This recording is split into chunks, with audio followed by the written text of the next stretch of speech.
الا عابر سبیل، اس کے بارے میں بہت سے قول ہیں، لیکن یہ جو آگے بات بیان ہو رہی ہے اس میں آ جائے گا کہ ہاں سفر کی حالت میں اس غسل کی پابندی پر جو ہے وہ نرمی کی گئی ہے اور اس میں تیمم کی اجازت دی گئی ہے۔ وَإِن كُنتُم مَرْضَىٰ، اور اگر تم ہو بیمار، أَوْ عَلَىٰ سَفَرٍ، آدمی مریض ہے، نہانے میں اندیشہ ہے، بخار بہت تیز ہے یا کچھ اور ہے معاملہ ہے، أَوْ عَلَىٰ سَفَرٍ، یا سفر میں ہے، أَوْ جَاءَ أَحَدٌ مِّنكُم مِّنَ الْغَائِطِ، یا یہ کہ تم میں سے کوئی جو ہے قضاء حاجت کے بعد آیا ہے، أَوْ لَامَسْتُمُ النِّسَاءَ، یا تم نے عورتوں کے ساتھ مباشرت کی ہے، فَلَمْ تَجِدُوا مَاءً، اور تم پانی نہ پاؤ، یعنی یہ تمام صورتیں کہ جس میں غسل واجب ہے یا یہ کہ وضو واجب ہے، تو ان دو صورتوں میں سے اگر بیماری راستے میں حائل ہے، سفر میں ہونے کی وجہ سے پانی نہیں ہے، یا کوئی اور وجہ ایسی ہے کہ پانی ہے دستیاب نہیں ہے، فَتَيَمَّمُوا صَعِيدًا طَيِّبًا، تو تیمم کر لیا کرو۔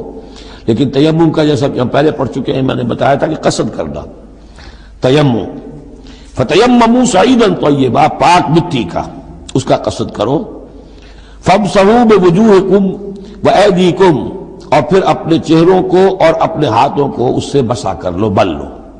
ان اللہ کان عفوا غفورا، یقیناً اللہ تعالی عفو ہے، بہت معاف کرنے والا۔ یہی لفظ ہے جو حضرت عائشہ سے جو مروی ہے دعا لیلۃ القدر کی، اللہم انک عفو تحب العفو فاعف عنی، اے اللہ تو عفو ہے، تو ہے ہی معاف فرمانے والا۔ پہلی بات تو یہ سوچئے، کیا انسان ہر وقت نماز پڑھتا ہے، ہمیشہ روزہ رکھتا ہے؟ جب اللہ کہہ رہا ہے میں نے تو پیدا ہی کیا میری عبادت کے لیے، کوئی اور کام اگر وہ کر رہا ہے تو وہ میرے مقصد تخلیق کے خلاف کر رہا ہے۔ وما خلقت الجن والانس الا لیعبدون، میں نے تو جنوں اور انسانوں کو صرف اس لیے پیدا کیا کہ میری عبادت کریں۔ تو اصل میں بات کیا ہے، یہ نماز، روزہ، حج اور زکوٰۃ یہ بھی عبادات تو ہیں، اصل عبادت کچھ اور ہے۔ اصل عبادت کیا ہے؟ الحمدللہ وکفا والصلاة والسلام علی عبادہ الذین اصطفیٰ، خصوصاً علی افضلہم وخاتم النبیین محمد الامین وعلی آلہ وصحبہ اجمعین۔ اما بعد فاعوذ باللہ من الشیطان الرجیم، بسم اللہ الرحمن الرحیم، رب اشرح لي صدري ويسر لي امري واحلل عقدة من لساني يفقهوا قولي۔ اللهم ربنا الهمنا رشدنا واعذنا من شرور انفسنا، اللهم ارنا الحق حقا وارزقنا اتباعه وارنا الباطل باطلا وارزقنا اجتنابه، اللهم وفقنا لما تحب وترضى، آمین یا رب العالمین۔ معزز حاضرین اور محترم خواتین، السلام علیکم ورحمۃ اللہ وبرکاتہ۔ آپ کے علم میں ہے کہ میرا آج کی گفتگو کا عنوان ہے کلمہ طیبہ، اور اس کے حوالے سے یا اس کی روشنی میں ہمارے دینی فرائض۔ بچپن میں مجھے امید ہے کہ بہت سے لوگ خوش نصیب ایسے ہوں گے اس مجمع میں جن کی تعلیم کا آغاز قاعدہ یسرنا القرآن سے ہوا ہو یا نورانی قاعدے سے ہوا ہو، اور پھر اس کے بعد حضرت مولانا مفتی کفایت اللہ رحمۃ اللہ علیہ کے کتابچے تعلیم الاسلام جو ہے انہیں پڑھائے گئے ہوں۔ ظاہر بات ہے کہ آج کل وہ رواج ختم ہو چکا ہے، آج کا ہمارا دور مادہ پرستی کا ہے۔ ہماری تعلیم میں بھی آپ کو معلوم ہے کہ کنڈر گارڈن جو ہے اس سے بات شروع ہوتی ہے، اور ممی اور پاپا یہ الفاظ جو ہیں وہ بچوں کو سکھائے جاتے ہیں، اللہ اور اس کے رسول کا نام عام طور پر نہیں پڑھایا جا رہا۔ لیکن یاد ہوگا آپ کو کہ اس سلسلے میں سب سے پہلے ایمان مفصل، ایمان مجمل یاد کرائے جاتے تھے، ایمان کیا کیا ہے، پھر 6 کلمے پڑھائے جاتے تھے۔ یہ 6 کلمے یوں سمجھیے کہ اسلام کی تعلیمات کا لب لباب اور خلاصہ۔ ان میں سے پہلے 2 کلمے کیا ہیں جو اہم ترین ہیں؟ کلمہ طیبہ، لا الہ الا اللہ محمد رسول اللہ صلی اللہ علیہ وسلم، یہ مختصر ترین کلمہ ہے، اسے ہم کلمہ طیبہ کہتے ہیں۔ اور یہ سمجھیے کہ ہمارے دین کی جڑ اور بنیاد اور اساس ہے۔ دوسرا کلمہ اسی میں لفظ شہادت کا اضافہ ہو کر اشہد ان لا الہ الا اللہ واشہد ان محمد رسول اللہ صلی اللہ علیہ وسلم۔ یہ کلمہ شہادت جو ہے یہ اسلام میں داخلے کا شاہ درا ہے۔ شاہ درا، در کہتے ہیں دروازے کو، شاہ درا بہت بڑا دروازہ ہے۔ جو لوگ دلی سے واقف ہیں انہیں یاد ہوگا، معلوم ہوگا کہ دلی جو ہے وہ جمنا ندی یا جمنا دریا کے مغرب میں واقع ہے، اور مشرق سے جو بھی آتا ہے یو پی سے، اس کو پہلے ایک قصبے سے گزرنا پڑتا ہے، جس کے بعد پل آتا ہے جمنا کا، اور اس قصبے کا نام ہے شاہ درا۔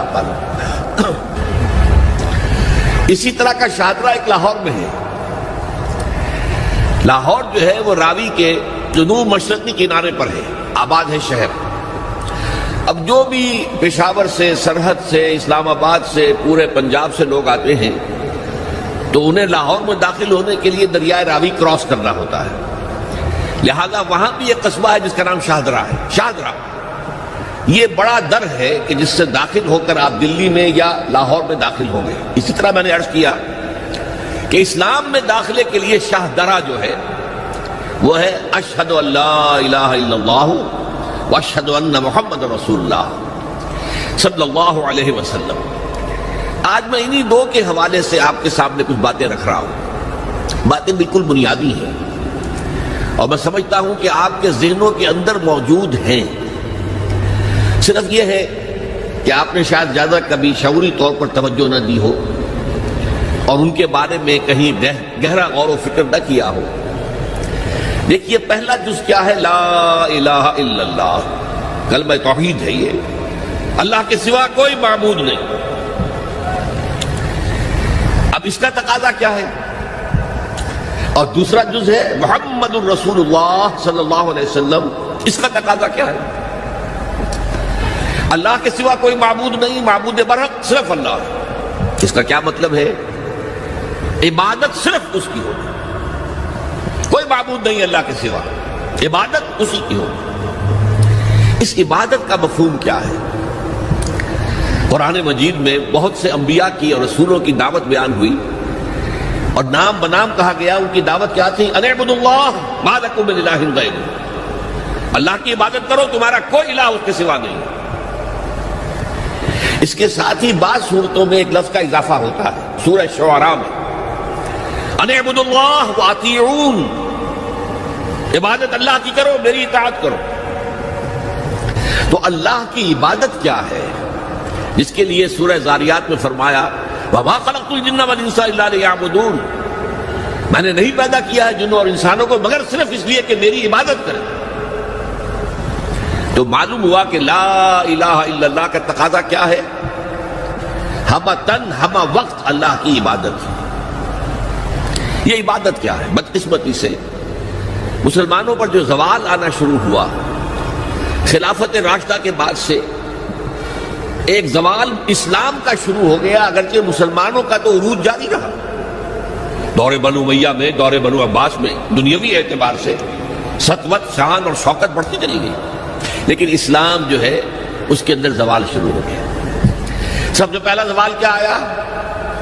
وہ خلافت کہ جو مسلمانوں کو اپنے میں سے کسی بہترین شخص کا انتخاب کر کے جس کا تعین ہونا چاہیے تھا، وہ خلافت موروثی عہدہ بن گئی، خاندانی بات بن گئی، قبائلی بات بن گئی۔ یہ ہمارے زوال کا پہلا منظر تھا۔ بہرحال اس کے بعد رفتہ رفتہ ہمارے تصورات بھی کچھ محدود ہوتے چلے گئے، ہوتے ہوتے بات یہاں تک پہنچی کہ عبادت کا مطلب ہے نماز، روزہ، حج اور زکوٰۃ۔ اب پہلی بات تو یہ سوچئے، کیا انسان ہر وقت نماز پڑھتا ہے، ہمیشہ روزہ رکھتا ہے؟ جب اللہ کہہ رہا میں نے تو پیدا ہی کیا میری عبادت کے لیے، کوئی اور کام اگر وہ کر رہا ہے تو وہ میرے مقصد تخلیق کے خلاف کر رہا ہے۔ وما خلقت الجن والانس الا لیعبدون، میں نے تو جنوں اور انسانوں کو صرف اس لیے پیدا کیا کہ میری عبادت کریں۔ تو اصل میں بات کیا ہے؟ یہ نماز، روزہ، حج اور زکوٰۃ یہ بھی عبادات تو ہیں، اصل عبادت کچھ اور ہے۔ اصل عبادت کیا ہے؟ عبد کہتے ہیں غلام کو۔ غلام پچھلے زمانے کا تصور کیجئے،